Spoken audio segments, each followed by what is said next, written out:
خلافت دے دی، جانشینی دے دی زمین میں، من بعدہم ان کے بعد، کس لیے؟ لننظرا تاکہ ہم دیکھیں، کیف تعملون تم کس طرح کے کام کرتے ہو۔ یعنی ہر بندہ زندگی میں ایک اننگز کھیلتا ہے، اب تم لوگ ہو میدان، کھیل کے میدان میں، اب یہ اننگز تمہارے ہاتھ میں ہے، تو اللہ اب دیکھ رہا ہے کہ تم کیسے عمل کرتے ہو، کیونکہ ہر بندہ ایک کمرہ امتحان میں ہے، جو اس کی زندگی کی لمٹ ہے وہ اس کا کمرہ امتحان ہے، کیونکہ اللہ تعالیٰ نے ہمیں بہترین استاد اور بہترین سلیبس دے دیا ہے۔ اب اس بچے کی مرضی ہے، چاہے تو وہ یعنی ہر فرد چاہے تو وہ اس سے مستفید ہو، چاہے تو وہ اپنا ٹائم ضائع کرے، کیونکہ یہ وقت بہت ہی قیمتی ہے، یہ زندگی بہت ہی قیمتی ہے، تو اللہ ہمیں دیکھ رہے ہیں کہ تم اپنی اننگز کس طرح کھیلتے ہو۔ وَإِذَا تُتْلَىٰ عَلَيْهِمْ آیَاتُنَا جب پڑھی جاتے ہیں ان کے سامنے ہماری آیات، بَيِّنَاتٍ واضح، قَالَ الَّذِينَ کہتے ہیں وہ لوگ، لَا يَرْجُونَ لِقَاءَنَا جو ہم سے ملنے کی امید ہی نہیں رکھتے، ائْتِ بِقُرْآنٍ غَيْرِ هَٰذَا کہ لے آؤ اس قرآن کے علاوہ کوئی اور، او بدلہ یا اس میں کچھ رد و بدل یعنی تبدیلی کر دو۔ کل کہہ دیجئے محمد صلی اللہ علیہ وسلم ان سے، ما یکون لی ان ابدلہ من تلقاء نفسی، ما یکون لی میرے پاس کوئی اختیار نہیں ہے، ان ابدلہ کہ میں اس قرآن کو بدل دوں، من تلقاء نفسی اپنی مرضی سے، ان اتبع میں تو پیروی کرتا ہوں، الا ما یوحی الیہ اس وحی کی جو میری طرف بھیجی جاتی ہے، انی اخاف بے شک مجھے خوف ہے، ان عصیتو اگر میں نے نافرمانی کی، ربی اپنے رب کی، عذاب یوم عظیم اس بڑے دن کے عذاب سے۔ اللہ فرماتے ہیں جب ان کے سامنے واضح آیات پڑھی جاتی ہیں تو وہ لوگ جو آخرت کی امید ہی نہیں رکھتے تو وہ کیا کہتے ہیں کہ یا تو کوئی اور قرآن لے آؤ جو ایزی ہو، جو ہمارے بھی معبودوں پر، ہمارے بھی آباء و اجداد کے طریقے کے مطابق ہو، یا اس میں کچھ رد و بدل کر دو یا اپنی مرضی سے۔ اللہ فرماتے ہیں محمد صلی اللہ علیہ وسلم سے کہہ دو کہ میں خود اللہ کا پابند ہوں، یہ میں خود نہیں بنا رہا، یہ مجھے میرے رب کی طرف سے مل رہا ہے،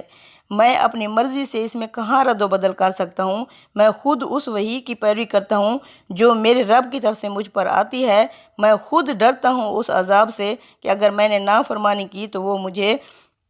عذاب گھیر لے گا، کیونکہ اللہ نے فرمایا ہے محمد صلی اللہ علیہ وسلم وَلَوْ تَقَوَّلَ عَلَيْنَا بَعْضَ الْأَقَاوِيلِ اگر تم نے گھاڑ لی ہوتی ہماری طرف سے اس کی بعض آیات، لَأَخَذْنَا تو ہم پکڑ لیتے مِنْهُ بِالْيَمِينِ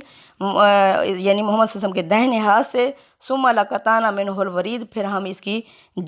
جانے رگ، شاہ رگ بھی کاٹ ڈالتے، اور ہمیں کوئی بھی اس سے روکنے والا نہ تھا۔ یعنی محمد صلی اللہ علیہ وسلم اگر اپنی مرضی سے ایک آیت بھی گھاڑ لیتے تو اللہ فرماتے ہیں ہم اس طرح نعوذ باللہ سلوک کرتے، تو کہہ دیجئے کہ میں اپنی مرضی سے یعنی میں اللہ کا پابند ہوں، اور میں یہ خود نہیں گھاڑ رہا، خود نہیں بنا رہا جو تمہاری سوچ میں ہے کہ محمد صلی اللہ علیہ وسلم یعنی یہ کام خود کر رہے ہیں۔ کل کہہ دیجئے محمد صلی اللہ علیہ وسلم ان سے، قُل لَوْ شَاءَ اللَّهُ مَا تَلَوْتُهُ کہ اگر اللہ چاہتا تو میں نہ تلاوت کرتا، نہ پڑھ کر سناتا علیکم تمہیں، وَلَا أَدْرَاكُمْ اور نہ ہی میں تمہیں اس کا درس دیتا، ادراک دیتا، خبر دیتا، سمجھ دیتا بھی اس کی، فقط یقیناً لبثت فیکم میں رہ چکا ہوں تمہارے اندر، عمر من قبلہ اپنی عمر کے کئی سال اس سے پہلے، افلا تعقلون کیا تم عقل نہیں رکھتے؟ یعنی یہ میرا اختیار نہیں ہے، میں خود اپنے رب کا پابند ہوں، اگر میرا رب چاہتا تو نہ میں تمہیں پڑھ کر سناتا اور نہ ہی میں تمہیں اس کا فہم دیتا، خبر دیتا، یقیناً اس سے پہلے میں 40 سال تمہارے اندر نبوت سے پہلے رہ چکا ہوں، تم میرے طور طریقے کو جانتے ہو، میرا رہنا سہنا، جوانی بڑھیپا سب کچھ تمہیں معلوم ہے، تو پھر یہ کس طرح کہہ سکتے ہو کہ یہ میں خود سے اس کو بناتا ہوں یا گھڑتا ہوں؟ کیا تمہیں اس بات کا عقل یا سمجھ نہیں ہے؟ فمن اظلم پس اس شخص سے زیادہ ظالم کون ہو سکتا ہے، ممن افتری علی اللہ کاذبا جو گھڑے اللہ پر جھوٹ، او کذب بآیاتہ یا جھٹلائے اس کی آیات کو، انہ لا یفلح المجرمون بے شک مجرم تو کبھی بھی فلاح نہیں پائیں گے۔ یعنی اگر یہ آیات اللہ کی نہیں ہیں اور میں انہیں خود سے گھاڑ رہا ہوں، آیات الہی کی حیثیت سے میں تم لوگوں کے سامنے انہیں پیش کر رہا ہوں، تو مجھ سے بڑا ظالم اور کوئی ہو ہی نہیں سکتا، اور اگر یہ واقعی اللہ کی آیات ہیں اور تم ان کو جھٹلا رہے ہو تو پھر تم سے بڑا کوئی ظالم ہو ہی نہیں سکتا، اور نہ ہی ایسے مجرم کبھی کامیاب ہوں گے، فلاح پائیں گے۔ یعنی تم دونوں میں سے، یعنی ہم دونوں میں سے، یا میں یا آپ، ایک تو ہے۔ اگر میں جھوٹ گھاڑ رہا ہوں تو میں ظالموں میں سے ہوں گا، نعوذ باللہ۔ اگر تم لوگ جھٹلا رہے ہو تو یہ جان لو کہ تم کبھی کامیاب نہیں ہو سکتے۔ وَيَعْبُدُونَ مِن دُونِ اللَّهِ، یہ بندگی کرتے ہیں اللہ کو چھوڑ کر، مَا لَا يَضُرُّهُمْ، ان کی جو نہ تو انہیں نقصان دے سکتے ہیں، وَلَا يَنْفَعُهُمْ، اور نہ ہی وہ انہیں نفع دے سکتے ہیں۔ وَيَقُولُونَ، اور یہ لوگ کہتے ہیں، هَؤُلَاءِ شُفَعَاؤُنَا، یہ ہماری سفارشی ہوں گے، عند اللہ، اللہ کے ہاں، یعنی یہ ہماری سفارش کریں گے اللہ کے ہاں، جبکہ زندگی میں نہ انہیں نفع پہنچا سکتے ہیں نہ نقصان پہنچا سکتے ہیں۔ یہ کس طرح، اگر زندگی میں ان کے کام نہیں آ سکتے تو ایسے سفارشی کس کام کے ہیں جو تمہاری آخرت میں سفارش کریں گے۔ قل، کہہ دیجئے محمد صلی اللہ علیہ وسلم ان سے، آتُنَبِّئُونَ اللہ، کیا تم اللہ کو وہ بتاتے ہو، بِمَا لَا يَعْلَمُ فِي السَّمَاوَاتِ وَلَا فِي الْأَرْضِ، وہ جو نہیں جانتا، جس کے علم ہی نہیں ہے، نہ وہ بات جو نہ آسمانوں میں ہے اور نہ ہی زمینوں میں ہے۔ سبحانہ، وہ تو پاک ہے، وتعالی، اور بہت بلند ہے، اما یشرکون، اس شرک سے جو یہ لوگ بیان کرتے ہیں۔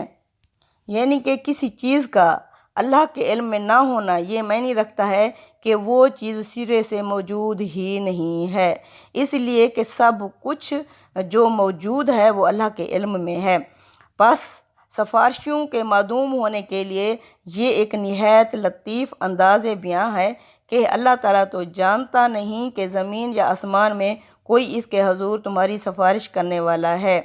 پھر یہ تم کن سفارشیوں کی خبر دے رہے ہو؟ یہ کون سے سفارشی تم نے خود سے گھاڑ لیے ہیں جس کا علم اللہ کے پاس نہیں ہے؟ وَمَا كَانَ النَّاسُ، اور نہیں تھے لوگ، الا امت واحدۃ، مگر ایک ہی امت تھے، فاختلفوا، پھر انہوں نے اختلاف کیا۔ اللہ فرماتے ہیں دراصل بات یہ ہے کہ لوگ سارے ایک ہی طریقے پر اللہ تعالیٰ نے پیدا کیے تھے، ایک ہی امت تھے، پھر کیا ہوا، ان کے اندر اختلاف پیدا ہوئے۔ جب ان کے اندر اختلاف پیدا ہوئے تو اللہ نے وقت کے رسول اور کتابیں بھیجیں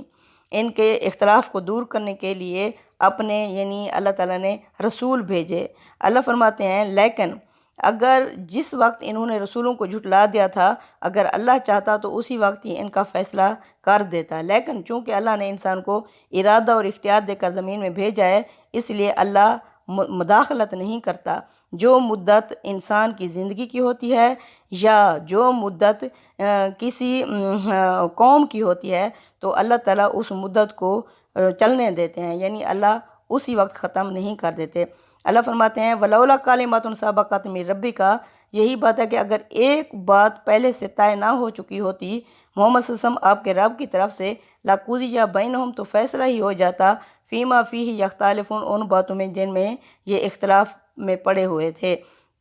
یعنی اختلاف دور کرنے کے لیے جب رسول بھیجے پھر بھی اسی اختلاف میں پڑے ہوئے ہیں۔ اللہ فرماتے ہیں اللہ چاہتا تو اسی وقت ہی ختم کر دیتا، لیکن جو مدت ہوتی ہے وہ اللہ اس میں مداخلت نہیں کرتے، اللہ اسے پورا کرتے ہیں۔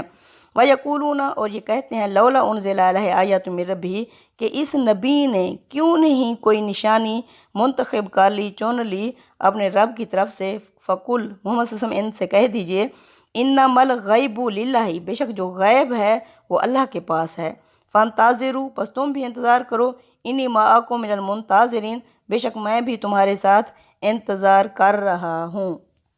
یعنی جو کچھ اللہ نے اتارا ہے وہ تو میں نے پیش کر دیا ہے، اور جو اس نے نہیں اتارا وہ میرے اور تمہارے لیے غیب ہے، جس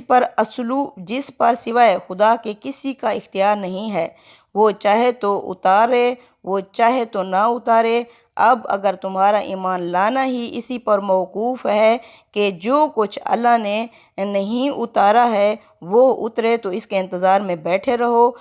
میں بھی دیکھوں گا کہ تمہاری یہ ضد پوری کی جاتی ہے یا نہیں۔ تم انتظار کرو، بے شک میں بھی تمہارے ساتھ انتظار کر رہا ہوں۔ صدق اللہ العظیم۔ تقبل منا انک انت السمیع العلیم وتوب علینا انک انت التواب الرحیم۔ صلی اللہ تعالیٰ علی خیر خلقہ محمد وعلی آلہ وصحبہ اجمعین۔